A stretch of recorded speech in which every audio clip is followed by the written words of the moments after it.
Hi అండి, ఎలా ఉన్నారు? ఈరోజు మా ఊర్లో చాలా వర్షం పడుతుందండి. కంటిన్యూగా 2 డేస్ వర్షం పడుతూనే ఉంది. ఈ వర్షం పడే టైంలో మనకి వేడివేడిగా బజ్జీలు, పునుగులు ఇలాంటివి తినాలనిపిస్తుంది.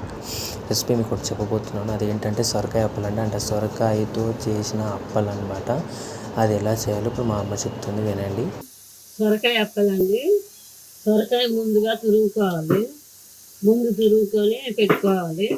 తురుముకున్నాక ఉల్లిగడ్డలు, పచ్చిమిరపకాయలు పేస్ట్ చేసుకొని, పచ్చనిపప్పు, కొత్తిమీర, కరివేపాకు, అల్లం పేస్టు, తెల్ల నువ్వులు అన్నీ వేసుకొని కలుపుకోవాలి. బియ్యం పిండిలో కలుపుకోవాలి.